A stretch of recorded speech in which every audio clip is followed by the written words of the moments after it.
छलिया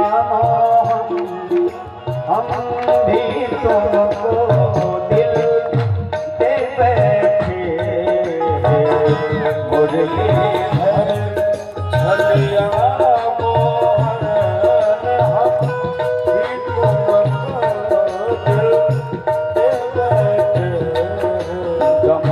पहले से ही कम तो न थे गम पहले से कम तो न थे और मुसीबत ले बैठे मुरलीधर छलिया मोहन हम ही तुमको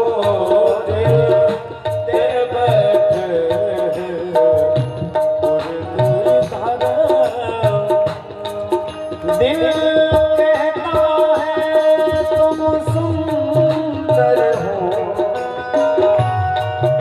आँखें कहती है दिखलाओ दिल कहता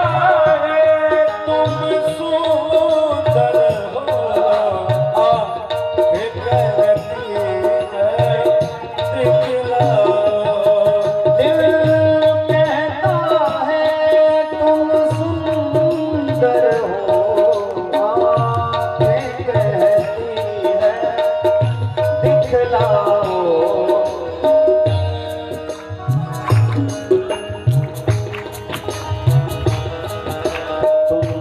आते नहीं हो तुम आते नहीं हो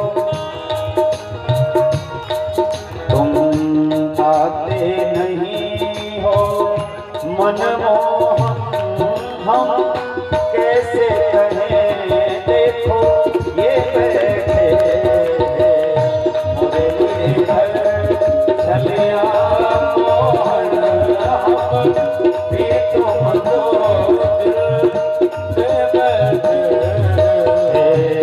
मुरलीधर छलिया हम भी तुमको दिल दे बैठे मुरलीधर छलिया हम भी तुमको दिल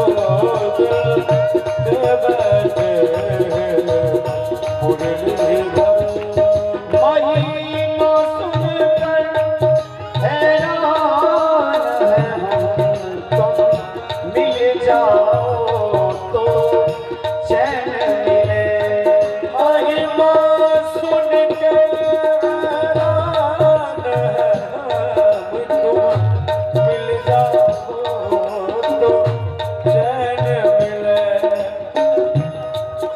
महिमा सुनकर हैरान तुम मिल जाओ तो चैन मिले मन खोज के तुम्हें पाता नहीं मन खोज के तुम्हें पाता नहीं तुम हो किसी मन में बैठे मुरलीधर छलिया मोहन हम भी तुमको दिल दे बैठे जो प्रेम गली में आया नहीं प्रिय तम का ठिकाना क्या जाने जो प्रेम गली में आया नहीं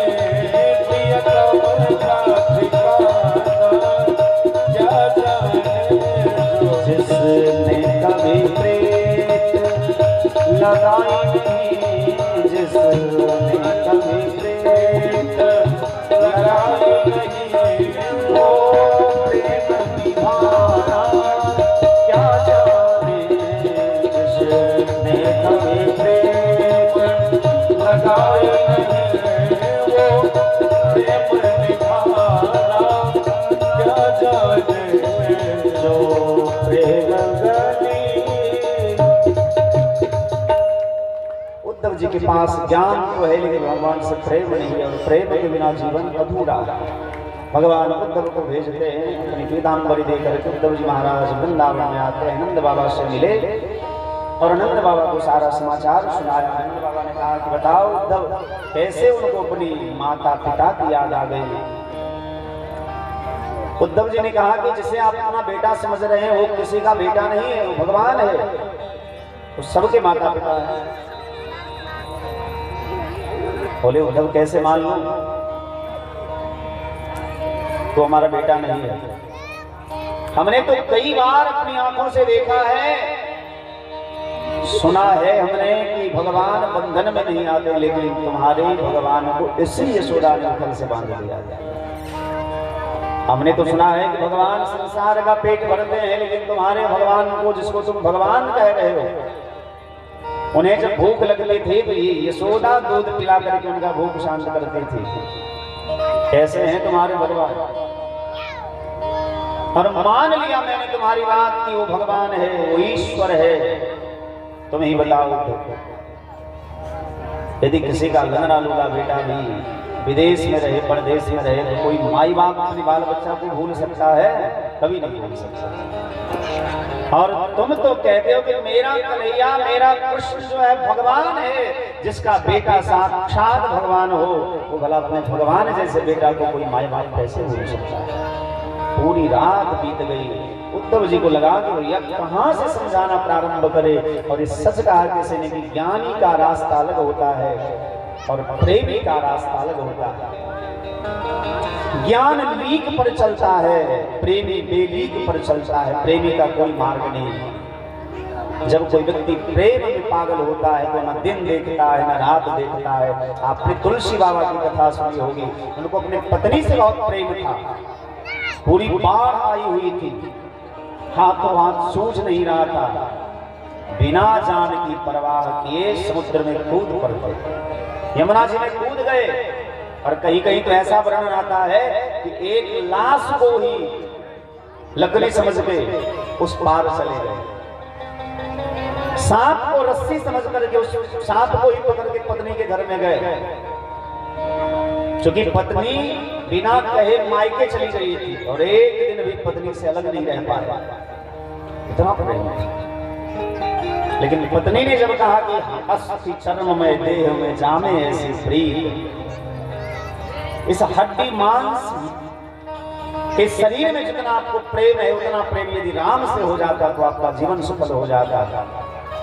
तुलसी बाबा के हृदय में भक्ति का बीज तो पहले से था ही, बस जगाने भर की देर थी। पेट्रोल तो पहले ही दिया गया था, सब कुछ बस तिल्ली देना बाकी था, थोड़ा सा सुलगाना बाकी था। आग लग गई मन में सच्चा वैराग्य की जगह, इस सच को कह रहे इसने झूठ क्या कहा, इस देह से प्रेम करके मिलेगा भी तो क्या मिलेगा। यदि ऐसा प्रेम सचमुच राम से हो जाए तो हमारा जीवन धन्य हो जाएगा।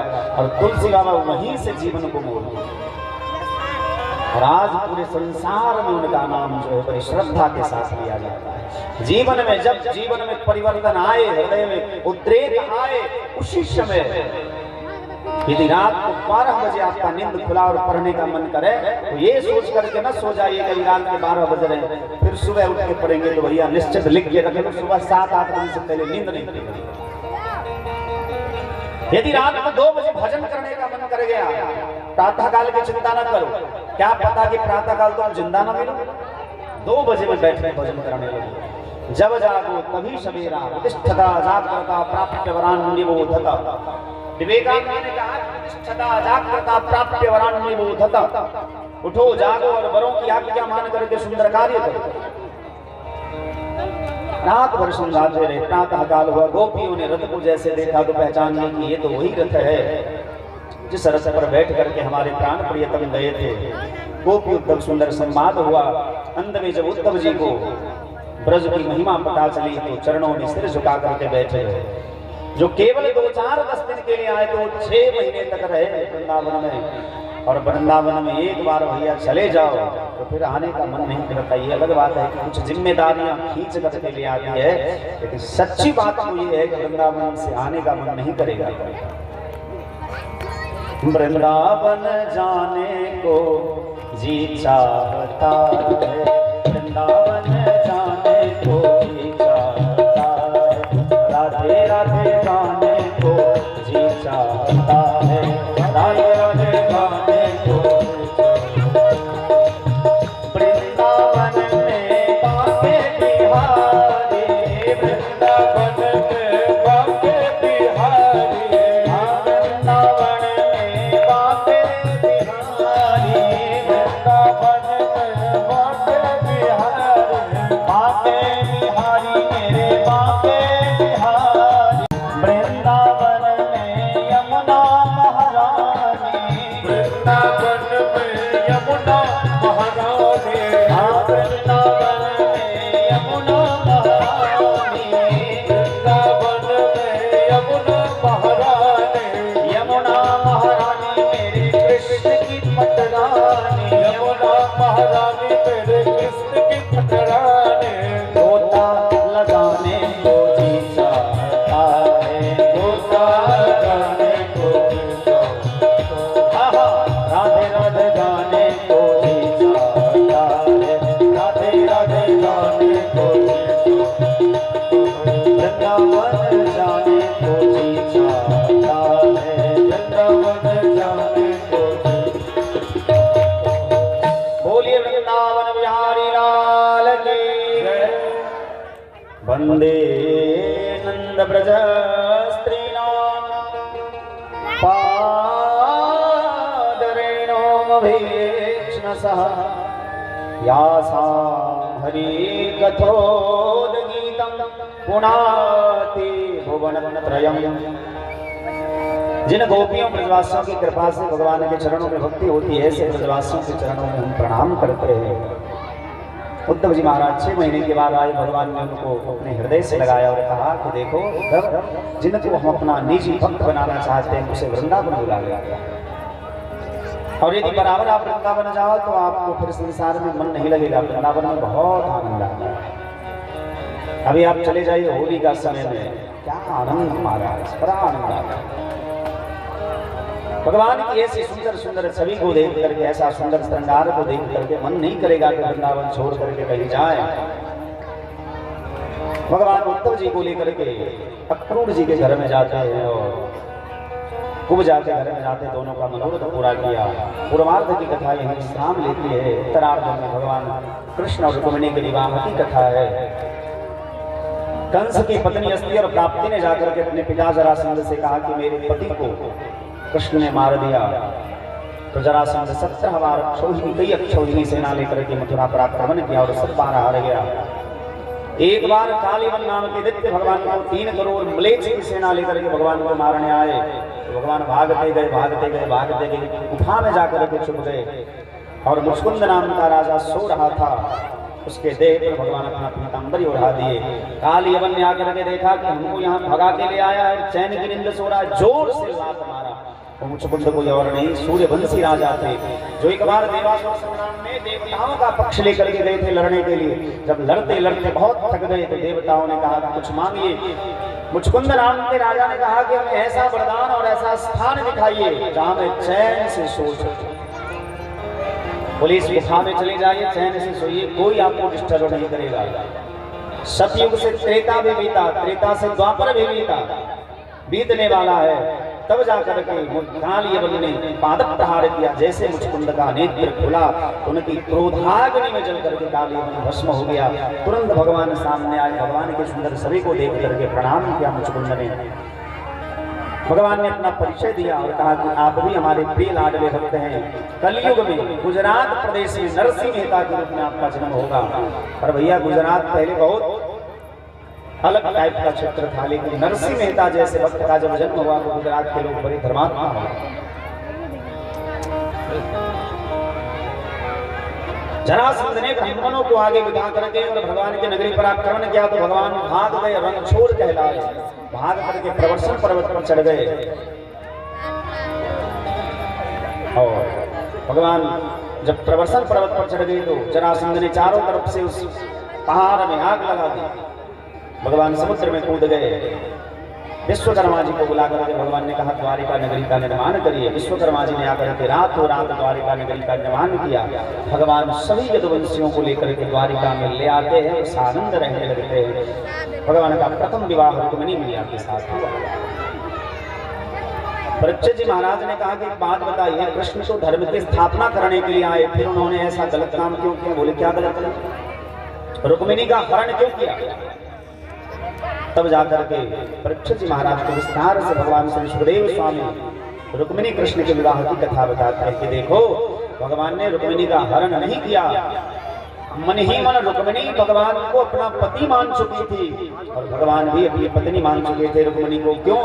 बोले नारद बाबा कभी कभी रुक्मिणी मैया जिस नगर की राजकुमारी है, विदर्भ देश की राजकुमारी है, वहां जाकर के भगवान का गुणगान करते थे और भगवान के पास आकर के रुक्मिणी के सौंदर्य का वर्णन करते थे।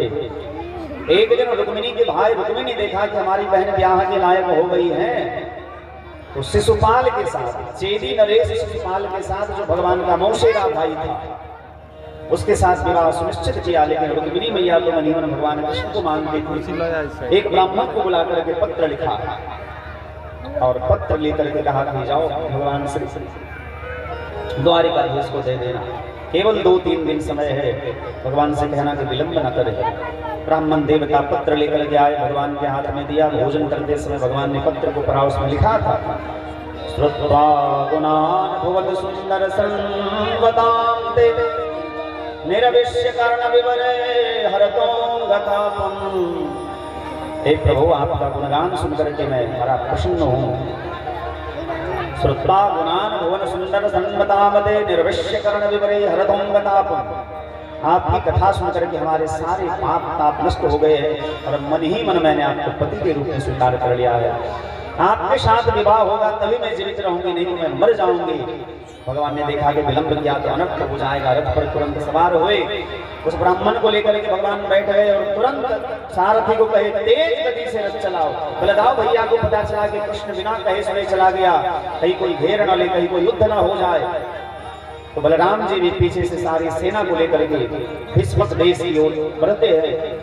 भगवान जैसे गए, रुक्मिणी मैया का प्राण मानो छूटा जा रहा था। ब्राह्मण लौट करके नहीं आए हैं, लेकिन अचानक से ब्राह्मण उनकी आंखों के सामने प्रकट हुए तो देखती हैं कि प्रसन्न मुद्रा में ब्राह्मण है और इशारे में कहा कि चिंता मत करिए भैया, भगवान को साथ नहीं लेकर के आए। भगवान मंदिर के पीछे रथ पर बैठे हुए। रुक्मिणी मैया बड़ी प्रसन्न हुई, सखियों को संग में लेकर के गई। जब शिशुपाल इत्यादि राजाओं को पता चला कि भगवान कृष्ण आए हैं, तो यहाँ कुछ न कुछ गड़बड़ होगा, तो पहरेदारों को नियुक्त कर दिया कि देखना वो बड़ा छलिया है, कहीं कुछ गड़बड़ न कर दे। चारों तरफ पहरेदार को तैनात कर दिया। तो भगवान ने क्या किया कि भैया यहाँ से तो रुक्मिणी को ले जाना बड़ा मुश्किल है। तो भगवान ने तुरंत मोहिनी मंत्र का प्रयोग किया और जितने थे पहरेदार सबको अपने मोह जाल में फंसा दिया।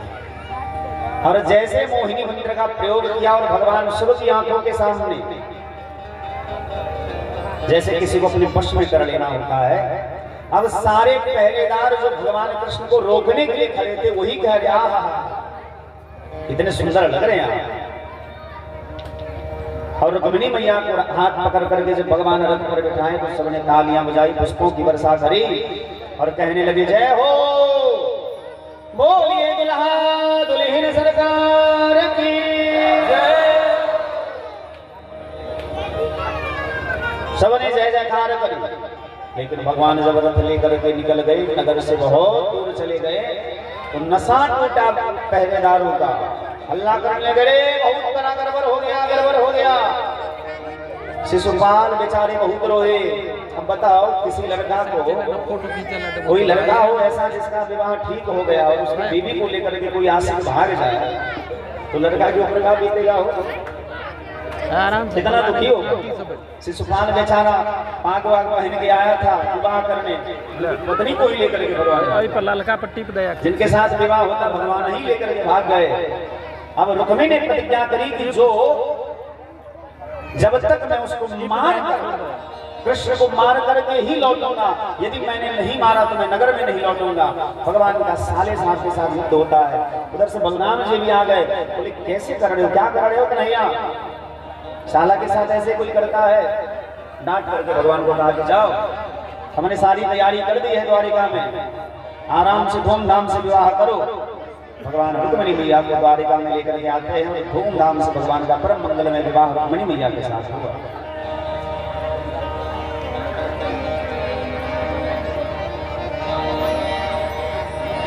आओ मेरी सखियां मुझे मेहंदी लगा दो,